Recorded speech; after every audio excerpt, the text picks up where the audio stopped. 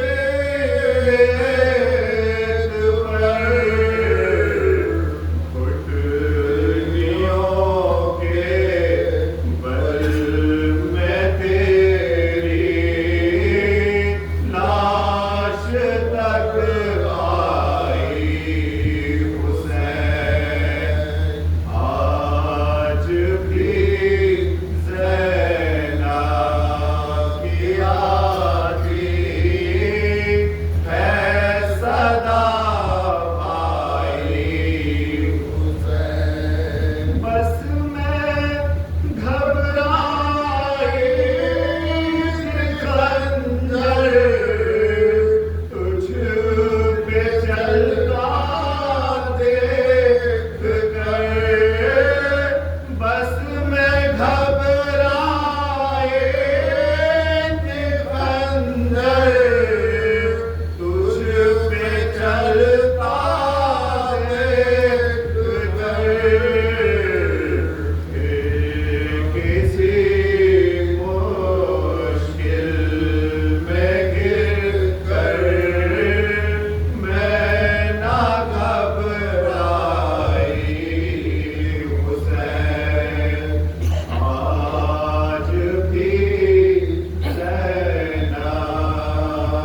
سے جدا ہوئے میں دم سے آپ کے نیزوں سے پشت زخم ہے دل غم سے آپ کے نیزوں سے پشت زخم ہے دل غم سے آپ کے بھیا ہماری تم کو خبر ہے کہ یا نہیں بھیا ہمارے سر سے ردائیں اتر گئی بھیا تمہاری بہنیں یہاں رسی میں بندھی بھیا تمہاری بیٹی کے بھیا تمہاری بیٹی کے سیلیاں لگی بھیا تمہاری بیٹی کے سیلیاں لگی بندہ ہمارے حال اس دم شریر ہے بھیا ہم ایک رسے میں 12 اسیر ہیں بھیا ہم ایک رسے میں 12 اسیر ہیں بھیا تمہارے بعد بہن ننگے سر پھری بھیا تمہیں خبر میں در بدر پھری بانو تمہارے خاک بسر نوگر پھری بے چادری کے ساتھ وہ با چشم تر پھری بے چادری کے ساتھ وہ با چشم تر پھری بیٹی تمہاری منہ میں تماچے بھی کھا چکے نازک گلا رسن سے سکینہ بنا چکی نازک گلا رسن سے سکینہ بنا چکی 10واں و 20واں بھی ہوا قیدی میں مار بھیا تمہارا فاتحہ بھی ہم نہ کرنے پائے اتنا کہا کہ سر میرے بھائی کا کوئی نہ پر کیا شکاوت ان کی یہ نوار تمہیں نہ پار کیا شکاوت ان کی یہ پار تمہیں نہ پار جب فاتحہ کا کے ہم نام لیتے ہیں پانی بھی اس دن آئے ناری نہ دیتے ہیں پانی بھی اس دن آئے ناری نہ دیتے ہیں عابد کو جب یزید سے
لقد جاءت رسل ربنا بالحق والصلاة والسلام والتحية والإكرام على مولانا وحبيب طبيب قلوب نفوسنا بالقاسم محمد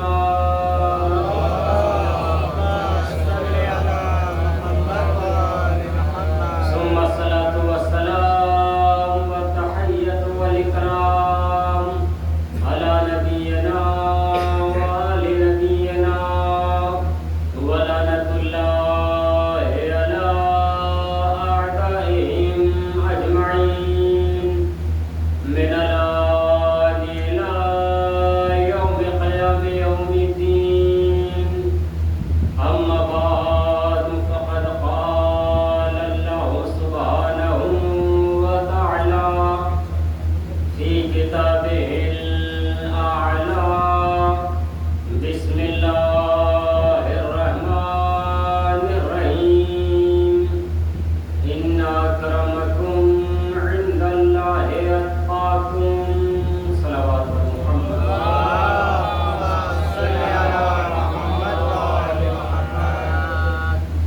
عزیزان گرامی بزرگان عزیز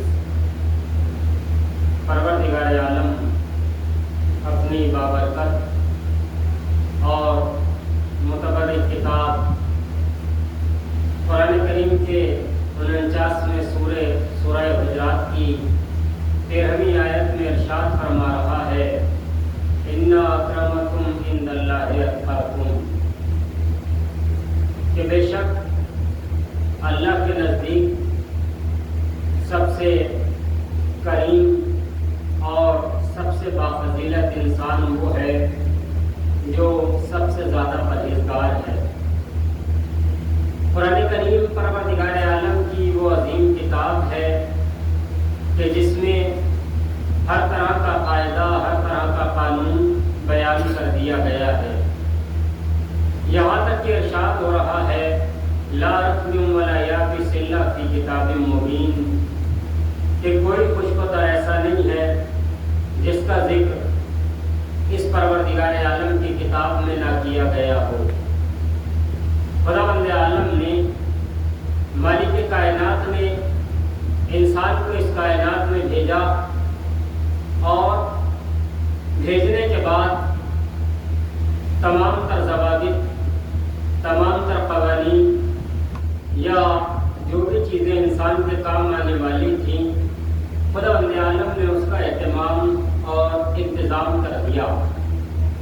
اب یہ جو انسان اس کائنات میں آیا ہے تو سب سے پہلا مرحلہ تو یہی ہے کہ انسان بنتا کب ہے، کیونکہ پروردگار نے انسان کی جو تعریف بیان کی ہے، جو قرآن نے انسان کی ڈیفینیشن بیان کی ہے وہ الگ ہے اور جو ہم سمجھ رہے ہیں وہ الگ ہے، ورنہ انسان بھی حیوان ہے اور حیوان تو حیوان ہے ہی، مگر حیوان کو جیسا پروردگار نے پیدا کر دیا ہے وہ حیوان ہی رہتا ہے، مگر بعض مقامات پر یہ انسان ہوتے ہوئے حیوان بن جاتا ہے۔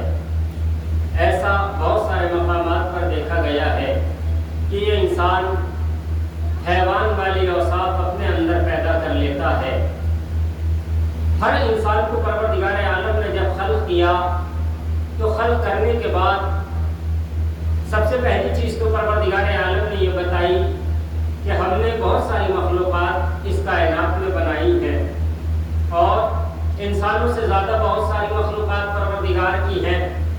اگر دیکھا جائے چیٹیوں کا انسان شمار کرنا چاہے تو گن نہیں سکتا کہ کتنی پروردگار عالم نے اس کائنات میں چیٹیاں بنائی ہیں، نمل بنائی ہیں، کتنے پرندے بنائے ہیں، بہت سارے پرندے پروردگار نے بنائے ہیں اور ایک سے خوبصورت ایک سے ایک اچھا پرندہ پروردگار عالم نے اس کائنات میں بنایا ہے جس کو انسان دیکھتا ہی رہ جائے، ایسا پرندہ پروردگار نے کائنات میں بنایا ہے۔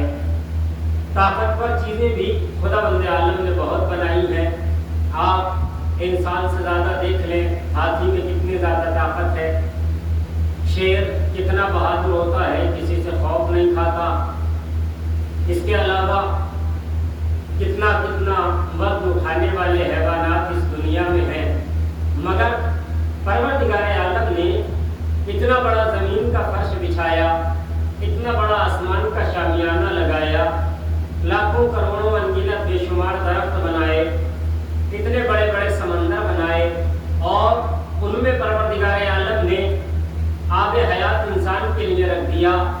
خداوند عالم نے اتنے وسیع و عریض شامیانہ ہمارے سروں پر مزین کر دیا۔ پروردگار نے اتنے اونچے اونچے پہاڑ اس کائنات میں بنا دیے، لیکن قابل غور بات یہ ہے کہ خداوند عالم نے پہاڑوں کو خلق کیا، مگر اپنے آپ کو احسن الخالقین کا لقب نہیں دیا۔ خداوند عالم نے آسمان کا اتنا وسیع و عریض شامیانہ بغیر کسی سکون کے ہمارے سروں پر مزین کر دیا، اپنے آپ کو احسن الخالقین نہیں کہا۔ خداوند عالم نے اتنا خوبصورت چاند بنا دیا کہ اگر انسان خوبصورتی کی مثال دینا چاہتا ہے تو یہ کہتا نظر آتا ہے کہ اس کی صورت تو چاند جیسی ہے، مگر پروردگار عالم نے اتنے خوبصورت چاند کو خلق کرنے کے بعد اپنے آپ کو احسن الخالقین نہیں کہا۔ کتنے پروردگار عالم نے پرندے خلق کیے، مور کتنا خوبصورت حیوان پروردگار عالم نے بنایا، مگر اس کے باوجود پروردگار خود کو احسن الخالقین نہیں کہہ رہا۔ پروردگار عالم نے کتنے خوبصورت کتنے بہترین پھول بنا دیے اس کائنات میں، مگر اپنے آپ کو احسن الخالقین نہیں کہا۔ کتنے بڑے بڑے پہاڑ بنا دیے جو بہت اونچے ہیں، جن کی بلندی تک انسان پہنچ نہیں سکتا، ایسی چیزیں بنا دی جن کا وزن انسان اٹھا نہیں سکتا، ایسے بڑے حیوان بنا دیے جو انسان سے زیادہ طاقتور ہیں، مگر تمام چیزوں کو خلق کرنے کے بعد خداوند عالم نے اپنے آپ کو احسن الخالقین سب سے اچھا خلق کرنے والا نہیں کہا۔ پروردگار عالم جب اپنے آپ کو احسن الخالقین کا لقب دینا چاہتا ہے تو کب اپنے آپ کو احسن الخالقین کا لقب دیتا ہے؟ میں ایک جملے میں کہوں، پروردگار عالم ساری کائنات کو خلق کرنے کے بعد اپنے آپ کو احسن الخالقین بہترین پیدا کرنے والا نہیں کہہ رہا، لیکن جب اس حضرت انسان کو بنایا تب پروردگار عالم یہ کہتا ہے کہ ہم سب سے اچھا پیدا کرنے والے ہیں۔ یعنی خداوند عالم جب انسان کو بناتا ہے تو یہ کہتا ہے کہ ہم سب سے اچھا پیدا کرنے والے ہیں، سب سے اچھا خلق کرنے والے ہیں، ہم بہترین بنانے والے ہیں۔ تو اب جب پروردگار عالم نے سب سے اچھا انسان کو بنا دیا ہے تو اب انسان کو پہاڑوں سے بہتر ہو کے رہنا پڑے گا، حیوانات سے بہتر ہو کر کے رہنا پڑے گا، جمادات سے بہتر ہو کر کے رہنا پڑے گا، ساری چیزوں سے انسان کو بہتر ہو کے رہنا پڑے گا، کیونکہ پروردگار عالم نے انسان کو سب سے اچھا خلق کیا ہے۔ احسن تقویم پر پروردگار عالم نے انسان کو خلق کیا ہے۔ میں ایک نتیجے تک انشاءاللہ آپ کو لے کر کے جاؤں گا۔ خداوند عالم نے جب اس انسان کو سب سے اچھا بنا دیا تو پھر یہ انسان سب سے پستی کی طرف کیوں چلا جا رہا ہے؟ ایک مرتبہ تو قرآن یہ کہہ رہا ہے کہ پروردگار نے کہا ہم نے سب سے اچھا بنایا، پھر قرآن کہہ رہا ہے کہ اس کے بعد بل ہم اولئک کالانعام، کہ وہ جانوروں جیسے ہیں، بل ہم اضل، بلکہ ان سے بھی بدتر ہے۔ یہ کون سا انسان ہے جو سب سے اچھا ہے اور وہ کون سا انسان ہے جو جانوروں سے بھی بدتر نظر آتا ہے؟ تو اب اگر تاریخ کا مطالعہ کریں تو کچھ انسان ایسے بھی نظر آئیں گے جو یہ کہتے ہوئے نظر آئیں گے کہ کاش ہم مٹی ہوتے، کاش ہم حیوان ہوتے، کاش ہم پیدا ہی نہ ہوتے۔ ایسے لوگ بھی اس دنیا میں نظر آ رہے ہیں جو یہ کہہ رہے ہیں۔ اب پروردگار نے جب انسان کو خلق کر دیا، اس دنیا میں بھیج دیا، سب سے اچھا خداوند عالم نے بنا کر کے بھیجا ہے۔ انسان کو 2 آنکھیں عطا کی ہیں تاکہ انسان دیکھے، 2 ہاتھ عطا کیے ہیں تاکہ انسان ان سے مدد لے، 2 پیر عطا کیے ہیں تاکہ انسان جہاں جانا چاہتا ہے ان کے ذریعے پہنچ جائے۔ تمام پروردگار عالم نے حواس 5 انسان کو عطا کر دیے۔ حواس 5 یعنی دیکھنے کی قوت، سننے کی قوت، سونگنے کی قوت، چلنے کی قوت اور جسے کہتے ہیں چکھنے کی قوت۔ یہ 5 طاقتیں پروردگار نے ہر انسان کو عطا کر دی ہیں جو خداوند عالم نے دی ہیں۔ اب خدا نے جو یہ تمام طاقتیں دے دی تو پروردگار عالم نے کہا ہم نے تمہیں اس دنیا میں بھیج دیا ہے، لیکن بھیجنے کے بعد اب اختیار تمہارے ہاتھوں میں ہے کہ تم میرا شکریہ ادا کرتے ہو